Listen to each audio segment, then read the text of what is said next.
Kambuni ya wendia wa insurance ya Direct Line nĩ hotanĩte ngerenwa mama hĩndĩ ya igongona rĩa gũtuga kambuni cia insurance iria ciĩkũranĩire gũkũ bũrũri-inĩ.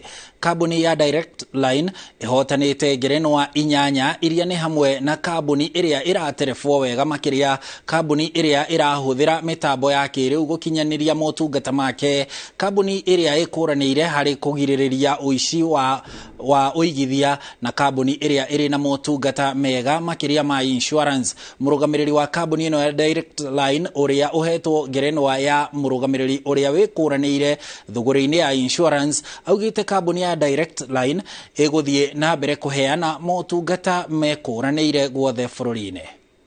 In marketing, we have also scooped the category of the CEO of the Year award, and I'm pretty excited about that. But tonight is about Direct Line and the journey of transformation. I think that Direct Line has huge potential to make an impact and to transform lives in this country. And we continue to undertake that journey with boldness. We are going to be bullish going forward in terms of ensuring that we deepen the uptake of financial services in this country, and particularly insurance.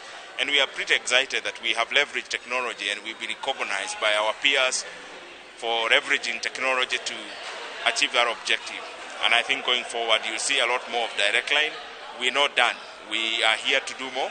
And as you've seen, we have a strategy that is about beyond motto and doing more. And as we say, no more here Direct Line.